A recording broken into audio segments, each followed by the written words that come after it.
This morning, I start with the newest and the youngest member of the Reliance family, Jio.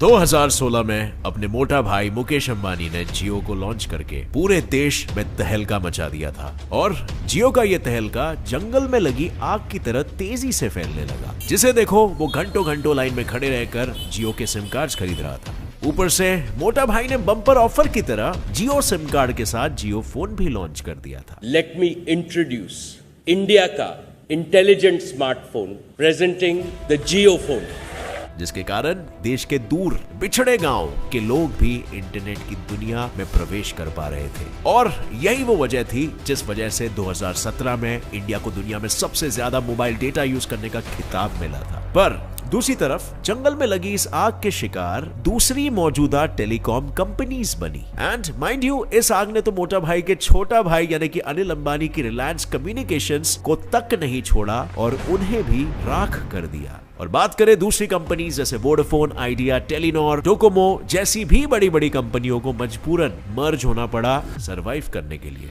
लेकिन फिर अचानक से कहानी में आता है एक ट्विस्ट। 2020 में जियो को टक्कर देते हुए एयरटेल बहुत ही तेजी से आगे बढ़ने लगा। देखते ही देखते एयरटेल के टोटल 34 करोड़ एक्टिव सब्सक्राइबर्स हो गए थे और वहीं पर जियो ने 35 लाख सब्सक्राइबर्स खोकर खुद के टोटल काउंट को कर दिया था 32.4 करोड़। यहां तक कि एक रिपोर्ट के अनुसार जनवरी 2021 में जियो और वोडाफोन के 1.4 करोड़ यूजर्स ने अपने नंबर को एयरटेल में पोर्ट करवा लिया था। आखिर अचानक ऐसा क्या हुआ था कि एयरटेल जियो से इतना आगे निकल रहा था? ऐसी कौन सी स्ट्रैटेजीज एयरटेल अपना रहा था जिस वजह से उसने मार्केट को टेक ओवर कर लिया?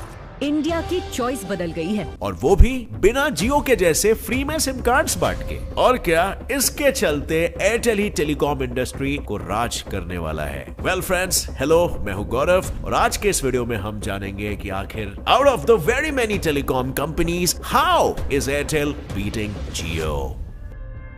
सबसे पहले तो जानते हैं कि जियो के आने के बाद किसको कितना बड़ा फटका पड़ा। बेसिकली जियो के आने से पहले अलग अलग कंपनियों वाली टेलीकॉम इंडस्ट्री मानो एक हरे भरे से बगीचे जैसी थी। आपको याद होंगे वो दिन जब 1 GB डेटा के लिए हमें 200, 250 रुपए भरने पड़ते थे और वो डेटा भी 2G वाला डेटा जिसमें साला व्हाट्सएप के अलावा कुछ यूज ही नहीं कर सकते। फिर उसके बाद एक दिन अचानक से एंट्री होती है जियो की, जो कि एक मधुमक्खी की तरह सारे कंपनियों को डंक मारने लगा। और जियो के इस भयंकर डंक का सबसे बड़ा शिकार हुआ एयरसेल, जिसने फरवरी 2018 में नेशनल कंपनीज लॉ ट्रिब्यूनल को यह कह दिया कि भैया मार्केट में बढ़ते कंपटीशन और 15,000 करोड़ के कर्ज के कारण हमारा तो दिवाला निकल चुका है। इस वक्त एयरसेल की ऐसी हालत देखकर वोडाफोन और आइडिया जैसी बड़ी बड़ी कंपनियों को भी अगस्त 2018 में साथ में मर्ज होना पड़ा।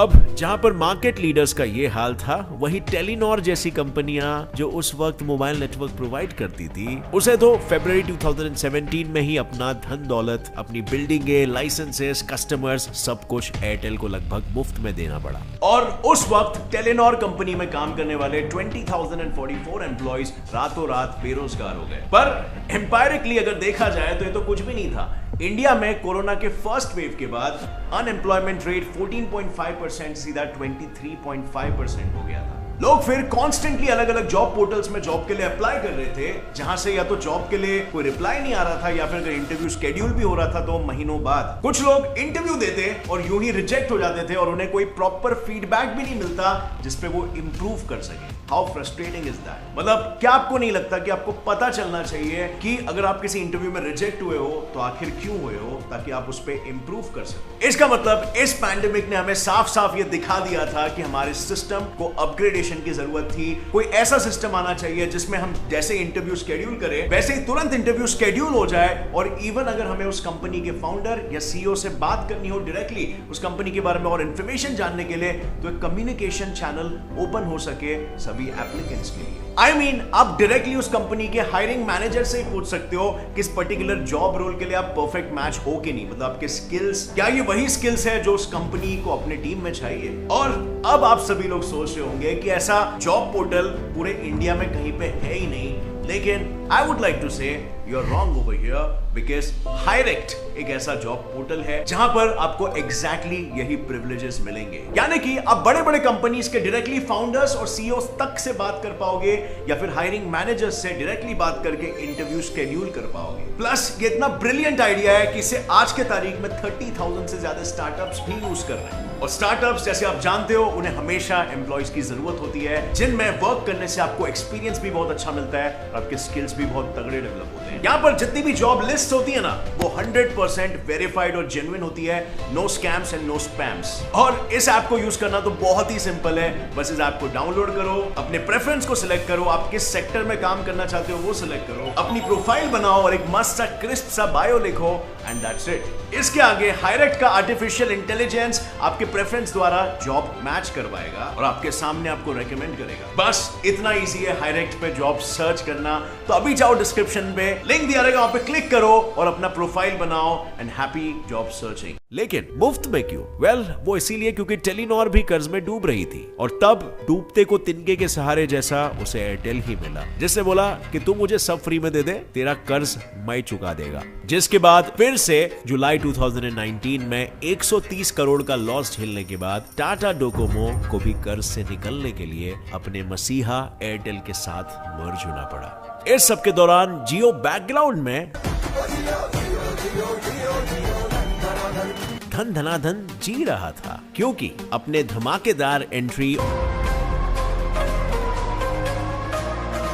और सिर्फ 2 ही सालों में जियो के 28 करोड़ से भी ज्यादा सब्सक्राइबर्स हो चुके थे। और वोडाफोन और आइडिया के मर्ज होने के बावजूद हालात बद से बदतर हो रही थी, और फिर भी इन कंपनियों को पूरे 50,922 करोड़ रुपयों का नुकसान हुआ था। और एयरटेल को भी 2 कंपनियों के साथ मर्ज होने के बावजूद 2019 में 23,000 करोड़ का फटका लगा। लेकिन अगर 2019 में ही एयरटेल इतने लॉस में था, तो सिर्फ 2 सालों से भी कम समय में आखिर ऐसा क्या हुआ कि आज वो जियो को बीट कर रहा है? यहां पे आती है इंटरेस्टिंग कहानी। सबसे पहले तो एयरटेल ने प्रोडक्ट सर्विस इकोसिस्टम को अडॉप्ट किया। अब अगर आप ध्यान से ऑब्जर्व करोगे तो यू विल नोटिस कि जियो और एयरटेल सिर्फ टेलीकॉम कंपनियां ही नहीं है, बल्कि ये एक पूरा अंडर कंस्ट्रक्शन डिजिटल इकोसिस्टम है, जो आपके लाइफ के कुछ बहुत ही महत्वपूर्ण पहलुओं में अपने प्रोडक्ट्स प्लेस करना चाहते हैं। और उनके स्ट्रैटेजी को कहते हैं प्रोडक्ट सर्विस इकोसिस्टम, जिसके नायक और कोई नहीं बल्कि अपने स्टीव जॉब्स ही थे, जिन गुरुजी का कहना यह था कि बालकों, अपने प्रोडक्ट को कस्टमर की लाइफस्टाइल में इतनी आसानी और छुपके से प्लेस करो कि उन्हें आदत लग जाए और उन्हें ये पता भी ना चले, और बाद में वो आदत छोड़ना उनके लिए मुश्किल ही नहीं, नामुमकिन हो जाए। अब पहले तो ये जान लेते हैं कि आखिर ये काम कैसे करता है। वेल, बेसिकली स्ट्रैटेजी में 3 मेन एलिमेंट्स होते हैं: एंट्री लेवल प्रोडक्ट, रिटेनर्स और अपसेल्स। और ये काम कुछ इस तरह से करता है कि समझो आप एक जियो सिम कार्ड खरीदते हो, ये हो गया आपका एंट्री लेवल प्रोडक्ट। लेकिन इस एंट्री लेवल प्रोडक्ट में आपको सिर्फ इंटरनेट कॉलिंग एंड टेक्सटिंग की सुविधाएं नहीं, बल्कि जियो टीवी, जियो म्यूजिक, जियो सिनेमा वगैरह भी मिलेगा, जो हो गया अपना दूसरा एलिमेंट, रिटेनर्स। अब भैया, आप तो जियो की सर्विस से एकदम ही खुश होके घर ले आते हो जियो का ब्रॉडबैंड कनेक्शन, यानी कि वाईफाई। लेकिन इस वाईफाई के साथ भी आपको जियो मार्केट के कंपैरेटिवली बहुत ही सस्ते दाम में एक सेटअप बॉक्स भी लगा के दे देगा। और अगर आज आप MI टीवी खरीदते हो तो उसके साथ भी आपको जियो का कनेक्शन मिलेगा, वो भी बिल्कुल मुफ्त में। आप ऑलरेडी खुश हो कि जियो इतना सस्ता आनी मस्ता सर्विस दे रहा है, और इसीलिए आपने उसके दूसरे प्रोडक्ट्स खरीदे, which becomes the third element, upsells। और ये सब करके जियो ने बहुत ही आसानी से आपकी लाइफ में अपने प्रोडक्ट्स को प्लेस कर दिया, अपना इकोसिस्टम क्रिएट कर दिया। पर अपना एयरटेल भी कुछ पीछे नहीं है, वो भी बहुत पहले से ही इस खेल का खिलाड़ी रहा है। यानी एयरटेल पहले से ही सिर्फ टेलीकॉम इंडस्ट्री में नहीं, बल्कि 2016-17 में DTH इंडस्ट्री में 20 to 25% मार्केट शेयर के साथ टाटा स्काई को भी टक्कर दे रहा था। लेकिन प्रॉब्लम तभी ये थी कि उस वक्त एयरटेल सर्विस तो अच्छी प्रोवाइड करता था, पर वो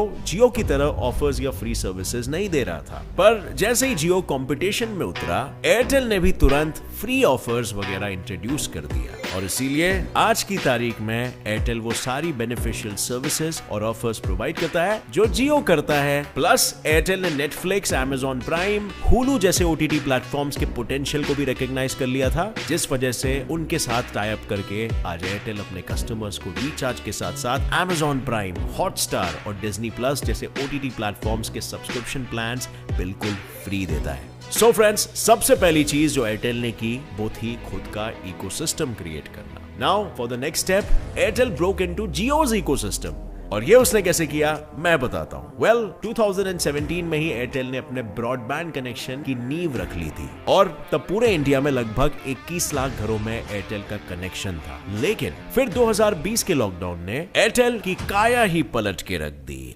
अब जैसे कि आप सब जानते हैं, लॉकडाउन में सब घर बैठे या तो काम कर रहे थे या सोते सोते ऑनलाइन क्लासेस अटेंड कर रहे थे या फिर मनी हाइस्ट देख रहे थे। और ये सब कुछ करने के लिए हर किसी को हाई स्पीड वाईफाई चाहिए था और ये नीड जनरेट होते हुए एयरटेल ने देख ली।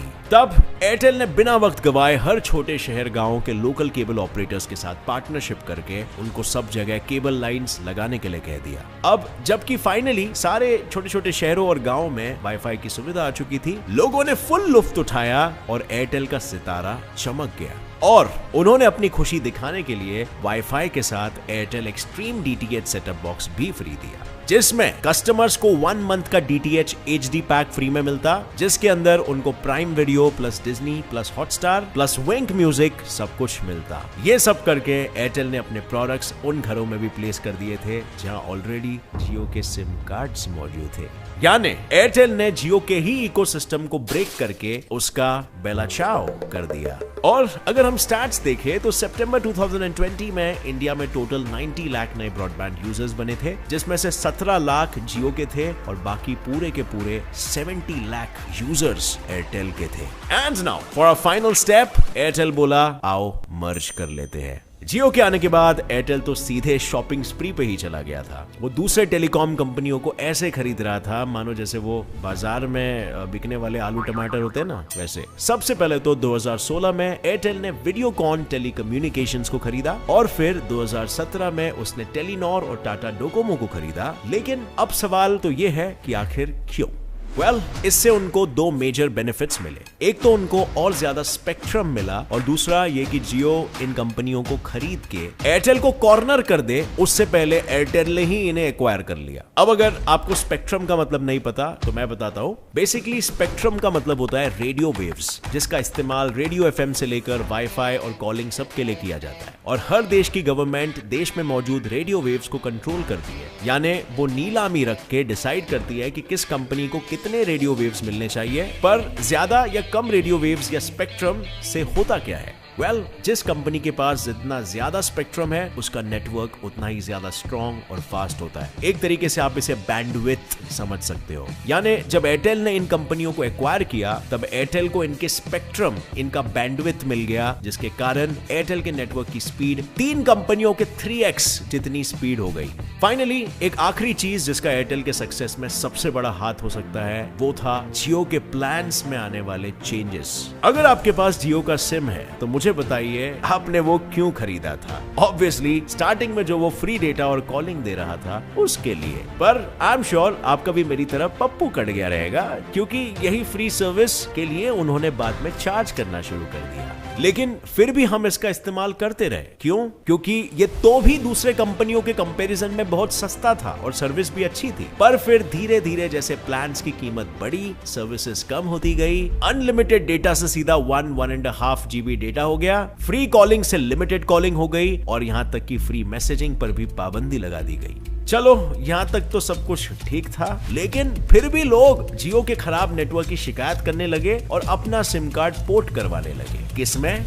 एयरटेल में। क्योंकि एयरटेल दिन ब दिन अपने प्लान्स की कीमत कम कर रहा था और बेहतर नेटवर्क और सर्विस प्रोवाइड कर रहा था। इसीलिए तो फरवरी 2021 में जिन 1.16 करोड़ लोगों ने अपने सिम कार्ड को पोर्ट करवाया था, उनमें से ज्यादातर लोगों ने जियो और वोडाफोन आइडिया से एयरटेल में ही पोर्ट करवाया था। बिजनेस इनसाइडर ने जुलाई 2021 को यह आर्टिकल पब्लिश किया, जिसका कहना यह है कि जियो और एयरटेल के बीच की जंग में जियो फिर एक बार आगे निकल रहा है। मतलब अगर हम मार्च और अप्रैल 2021 की बात करें तो जियो ने अपने नेटवर्क पर 1.2 करोड़ नए सब्सक्राइबर्स ऐड किए थे और वहीं पर दूसरी तरफ एयरटेल ने 50 लाख से भी कम। तो फिर क्या इतना सब करने के बाद भी एयरटेल इस जंग में हार गया था? तो क्या फिर से आगे बढ़ने के लिए एयरटेल के पास कोई प्लान है या नहीं? वेल, फिलहाल तो दो प्लान्स हैं। नंबर 1, बेहतर नेटवर्क। मई 2021 में भारतीय एयरटेल द्वारा ओन्ड कंपनी OneWeb ने 36 नए लो अर्थ ऑर्बिट सैटेलाइट्स को लॉन्च किया। ये लॉन्च बेसिकली उनके 5 to 50 प्रोग्राम का हिस्सा था और इस प्रोग्राम का मकसद है मई 2022 तक इंडिया में फुल सैटेलाइट ब्रॉडबैंड सर्विस लाने का। हाल ही में लॉन्च हुए 36 सैटेलाइट्स के बाद स्पेस में उनके टोटल सैटेलाइट्स का नंबर बढ़ के 218 हो चुका है। Number 2, 5G in India. जनवरी 2021 में एयरटेल हैदराबाद में 5G नेटवर्क को पब्लिकली डिस्प्ले करके भारत में 5G लाने वाली पहली टेलीकॉम इंडस्ट्री बनी। I'm delighted to tell you that we have the first in India to successfully demonstrate live 5G over a commercial network in our own city of Hyderabad. उन्होंने ये same demonstration Mumbai और गुरुग्राम में भी किया, जहां मुंबई में 5G की स्पीड पूरे 1000 Mbps जितनी थी।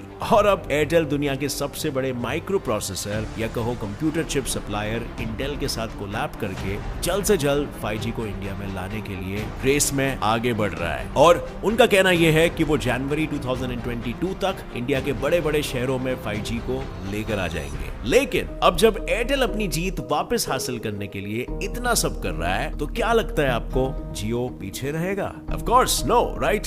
Cut throat competition. पर यार सच में एयरटेल और जियो के बीच की ये जंग दिन बर दिन इंटरेस्टिंग होती जा रही है और मैं तो फिलहाल कंफ्यूज्ड हूँ कि दोनों में से जीतेगा कौन। आपको क्या लगता है, कौन होगा विनर और कौन हारेगा? मुझे कमेंट सेक्शन में जरूर बताना आप किस कंपनी को ज्यादा सपोर्ट करते हो, किस कंपनी के सर्विसेज से आप ज्यादा प्यार करते हो। वैसे अगर इस वीडियो से आपको कुछ भी नया सीखने मिला तो एक लाइक जरूर ठोक देना, जय जियो या जय एयरटेल बोलकर। और अगर आप नए हो हमारे channel get set fly fact पर तो अभी सब्सक्राइब कर लो और बेल बटन ऑन कर लेना, ऑल नोटिफिकेशंस का ऑप्शन ऑन करके, ताकि आगे आने वाली ऐसे ही दिमाग बढ़ाओ वीडियोस आप कभी भी मिस ना कर सको। With that said, as always, stay curious, keep learning and keep growing. जय हिंद।